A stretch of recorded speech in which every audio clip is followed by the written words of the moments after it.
Olá, seja bem-vindo a marcoteles.com.br. Vamos dar continuidade ao nosso curso de teologia sistemática, do nosso curso de teologia online. É um seminário dado por esse professor e que vai tentar acompanhar você no conhecimento e na aprendizagem sobre as Escrituras. Nós estávamos usando apenas um livro chamado Teologia Sistemática, de Robert L. Raymond.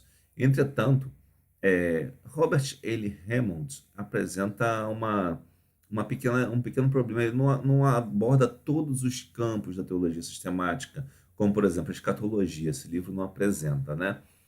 Não encontrei outra parte dos livros dele que apresentem isso em português da mesma forma digital, acessível. Entretanto, temos o Teologia Sistemática de A.B. Langston, que é um livro que foi editado pela Juerp, e ele é um resumo, tanto que o esboço de teologia sistemática, porque ele é um resumo da obra Teologia Sistemática de Strong, que foi um dos mais notáveis teólogos, né, dos Estados Unidos durante a história, né? E Strong fez uma excelente obra, que é usada até hoje, e Langston, quando veio para o Brasil, há muito tempo atrás, há várias décadas, 60 ou antes, né, não existia produção editorial suficiente para você encontrar um livro de Strong impresso em português. Os livros eram em inglês e o ensino de inglês era muito pequeno no Brasil, né? Então, os seminaristas não tinham acesso. E para que os seminaristas tivessem acesso, Langston fez o esboço da teologia sistemática de Strong, que na verdade contém todo o cerne do livro de Strong. O que você não vai encontrar são alguns comentários, alguns exemplos, algumas explicações que Strong dá. Esse livro está fora de catálogo, então acredito que não haveria problema em você baixá-lo da internet. Mas você pode procurar e achar o PDF dele facilmente, né? Então é um livro também ou também pode comprar num sebo virtual de alguma forma e adquirir Teologia Sistemática de A.B. Langston, tá bom? Então nós vamos trabalhar agora, inicialmente com os livros de Robert Raymond, e depois nós vamos passar para os de Langston, naqueles pontos em que Raymond não aborda tão fortemente, tá bom? Então nós vimos na última lição, voltando aqui para o nosso mapa mental, estamos lendo o livro de Raymond, né? E nós já falamos sobre preparação básica para o estudo, nós já vimos isso, né? Estamos na introdução de Raymond, tá? Na parte de introdução. E é interessante que eu estou fazendo esses vídeos assim um pouco mais soltos, né? Um pouco para poder discutir bem o assunto, né? Para que depois a gente faça um encontro virtual, né? Pela uma transmissão online, onde os alunos possam trocar informações. Mas eu preciso que vocês assistam às aulas, e que leiam e que meditem, que façam os trabalhos, para a gente poder, quando for discutir com tranquilidade, tá bom? Então, uma coisa que nós vamos falar hoje, nós já falamos aqui sobre o que é teologia na aula passada, agora nós vamos falar se teologia é ciência, né? Vamos lá. Vamos pensar que teologia é ciência? Será que é? Né? Bom, a ciência ela é basicamente o quê? Será que ela é somente a dúvida ou ela está mais vinculada ao método, né? A ciência, o processo científico, ciência vem de cortar, né? De separar, ou seja, fazer uma análise das coisas para depois poder classificar essas coisas e entendê-las de melhor forma. Basicamente é isso, né? Você pode dizer que ela usa uma metodologia e essa metodologia pode ser reproduzida para ver se chega aos mesmos resultados. Ou seja, se alguém diz que uma coisa é assim, ele diz como ele chegou àquela situação. Ele diz o passo a passo que ele fez. E a outra pessoa que ler aquele artigo científico, digamos, ela pode duvidar daquele cientista. E se ela duvidar, ela pode pegar o que ela fez, seguir o passo a passo daquele cientista e ver se chega ao mesmo resultado. Se chegar a um resultado diferente, houve um erro, talvez não da metodologia, mas da interpretação. Ou pode ter tido um erro da metodologia, ou o erro foi da amostra, certo? Então, a teologia sistemática, ela tem um objeto, uma amostra, tem uma metodologia para se estudar a Bíblia. Então, por um lado mais, digamos assim, mais geral, a teologia também é uma ciência, e Strong defende isso também em seu livro, né? Defende que a teologia é uma ciência porque ela tem os itens da ciência. Não basta simplesmente achar que ciência é tudo que seja, sei lá, duvidoso, que seja que eu coloque dúvida em tudo, que desconfie. Não, não é isso. Aí vai dizer, mas a teologia não admite estar errada. Não, a teologia admite que pode estar errada, especialmente a teologia evangélica. Nós estamos abertos a, se for provado dentro da Bíblia Sagrada, que é nosso objeto de estudo, né? Dentro do nosso objeto de estudo, que é a Bíblia Sagrada, se for provado que nós estamos errados, nós mudamos para nos adequar à Bíblia, certo? O que é diferente de outras coisas, né? Outras pessoas que se adequam às suas doutrinas, que são teorias, na verdade, né? Por exemplo, se alguém estuda biologia, né? E ele pensa que a vida surge de uma forma, e depois a ciência mostra que é de outra, né? Os estudos mais aprofundados mostram que é de outra, o que ele vai fazer? Vai se adequar à sua teoria ou vai se adequar à biologia, à vida? Ele vai se adequar ao que a vida mostra de fato.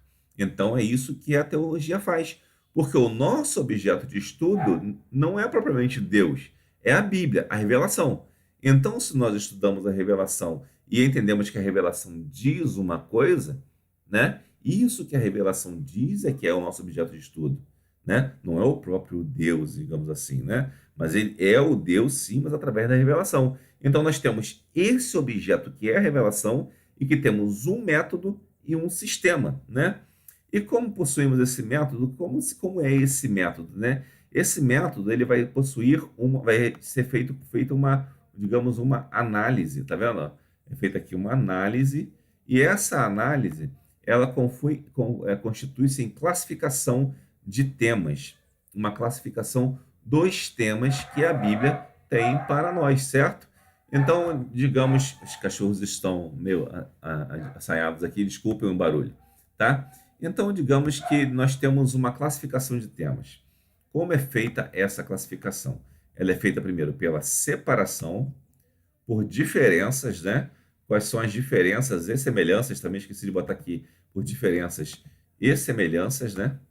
Diferenças e por diferenças e semelhanças no agrupamento, melhor dizendo. Quando você separa, voltando para esclarecer, quando você separa por diferenças. Você pega uma coisa que é semelhante, mas tem uma diferença. Por exemplo, carros, né? Você tem vários carros, mas você sabe que tem um Fusca, tem a Brasília e tem um Gol. Então eles são semelhantes, mas você os separa por diferenças, ou seja, vamos dizer que seja só a aparência, o design do carro seja uma diferença, e você separa por isso. Você poderia separar por cilindrada, por outras coisas, né? E por aí vai. Mas a princípio você separa por diferenças. E depois que você separa por diferenças, assim fazemos com os textos bíblicos, né? Separamos os textos bíblicos quando eles têm uma unidade em sua mensagem. Se você pegar uma Bíblia, né? Não está aqui perto agora, você vai ver que elas têm uns títulos, né? As Bíblias mais novas têm aqueles títulos, eles chamam-se perícopes, que são ideias sobre o texto, né?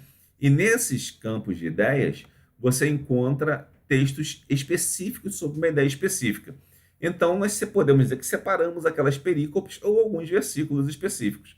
E depois que vemos essas que são diferentes, pegamos essas diferenças em comum, essas que têm a mesma diferença, e agrupamos por semelhanças. Ou seja, as semelhanças dessas são as diferenças da outra. Digamos, vou dar um exemplo mais claro.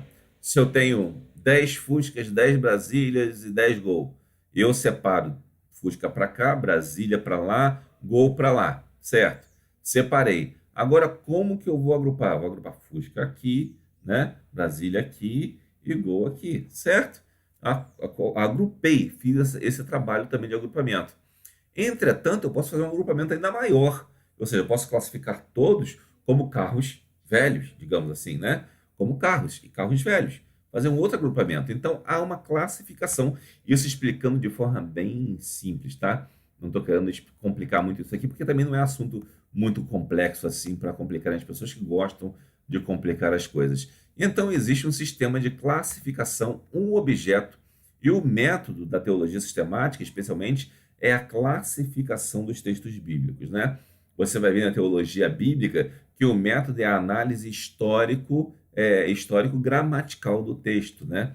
E nós temos ainda um método de verificação, que é o propriamente aqui o histórico gramatical. Você pega aquela perícope, aquele pedaço de texto, analisa entre o que a gramática do texto diz e o que a história mostra que aquele texto significava naquele tempo. Então, temos um método de análise e de verificação. E ainda temos a questão de procurar uma coerência, né, interna e externa. Tinha um professor no seminário que falava assim, coerência externa, coerência interna. Ele vivia repetindo isso, né? O pessoal até fazia umas piadas engraçadas lá, mas é isso mesmo. Tem que haver coerência interna e coerência externa. Qual é essa coerência? A coerência dos livros canônicos dentro deles, por exemplo. Você pega o livro de Mateus, se você lê um texto de Mateus, ele tem que estar coerente com todo Mateus, geralmente, né? Ou então está coerente com toda a Bíblia como um todo, tá? A coerência total da Bíblia, isso, ou seja, é um sistema. Portanto, a teologia pode ser considerada uma ciência porque ela possui um método bem claro e um objeto bem claro, que é o quê? A revelação, o texto bíblico, né? Se alguém quisesse, mas não é revelação, a revelação não existe. Mas o texto bíblico é um objeto. Mesmo que o cara diga que não seja revelação, é um objeto bem claro. Portanto, ela tem um caráter de ciência, embora não seja muito aceito pelos incrédulos das universidades, né? E ela possui uma aplicação para a vida. Nada é mais aplicável à vida do que a teologia. A teologia você aplica à vida de forma poderosa, de forma grandiosa. E isso aqui acho que a gente não precisa nem discutir muito, né? Você pensar no seu testemunho de vida, você vai ver quanto você aplicou da Bíblia na sua vida, a teologia na sua vida. Pensa no que você viveu até hoje, como você encontrou, como você conheceu Jesus, você vai ver que realmente você tem um conhecimento de Deus importante e aplicado à vida. Você pode ainda entender que a teologia pode ser considerada uma ciência porque ela é logicamente articulada. Uma coisa importante da ciência é que ela precisa ter uma articulação lógica, ela tem que ser logicamente inteligível. E isso acontece com a teologia também. Por exemplo, aqui nós temos que é a matéria mais estudada durante a história da humanidade. Não existe nenhuma ciência, nenhum objeto de estudo que tenha sido tão estudado quanto a revelação de Deus, quanto a Bíblia Sagrada. Ou seja, é a matéria mais estudada durante a história da humanidade. Portanto, nenhuma disciplina foi tão apreciada quanto a teologia focada na Bíblia. Isso significa que nós temos um objeto de estudo importante, bem analisado e que faz diferença nas nossas vidas. Portanto, não podemos dizer que é uma coisa incipiente, que não se conhece, ninguém sabe o que é. E é interessante, o mais interessante é que nenhuma disciplina, nenhum assunto foi tão destrinchado tanto por defensores quanto por inimigos. Tanto os defensores quanto os inimigos da Bíblia, né, os amigos e os inimigos da Bíblia, destrincharam a Bíblia. Portanto, viram que a teologia realmente possui um caráter de ciência. Conforme nós fomos estudando, vocês vão ver algumas considerações sobre os defensores e inimigos da Bíblia. Isso vai ocorrer naturalmente no nosso estudo. Portanto, eu não vou enumerá-los aqui. Então, portanto, a Bíblia possui um objeto de estudo fundamental, ou seja, a teologia, melhor dizendo, possui um objeto de estudo importante, que é a própria Bíblia. Ela possui um método, possui uma aplicação, é logicamente articulada e, então, portanto, ela não pode ser considerada como uma ciência inferior. O que fazem para dizer que a teologia é um conhecimento inferior é o preconceito quanto à Bíblia Sagrada, preconceito quanto a seu objeto, mas formalmente ela tem um caráter próprio de uma ciência, certo? Então, vou tentar parar por aqui, que está um pouco barulhento hoje. Mais tarde eu volto e gravo outro vídeo, tá bom? Então, que Deus o abençoe. Não esqueça, nós estamos na introdução, tá, do livro Teologia Sistemática, parte 1 e 2, de Robert L. Raymond, e você vai fazer o resumo, tá? Já comecei a convidar os alunos, hoje é dia 14/8/2018, alguns alunos que já se inscreveram no curso online de teologia já foram convidados, alguns já aceitaram o convite. Dia 18, sábado, deixa eu só confirmar se é 18 mesmo. 18, sábado, né? Vou fazer uma transmissão ao vivo para esses alunos especialmente, né? Para a gente poder discutir, mas vocês têm que estar estudando, lendo o texto bíblico. Vou mandar aí alguns e-mails, só estou esperando chegar dia 15, que é o prazo final para inscrição no curso, que é amanhã, tá bom? Então, que Deus o abençoe e que tudo na sua vida possa ser uma bênção. E fique conosco continuando nesse curso. Deus abençoe.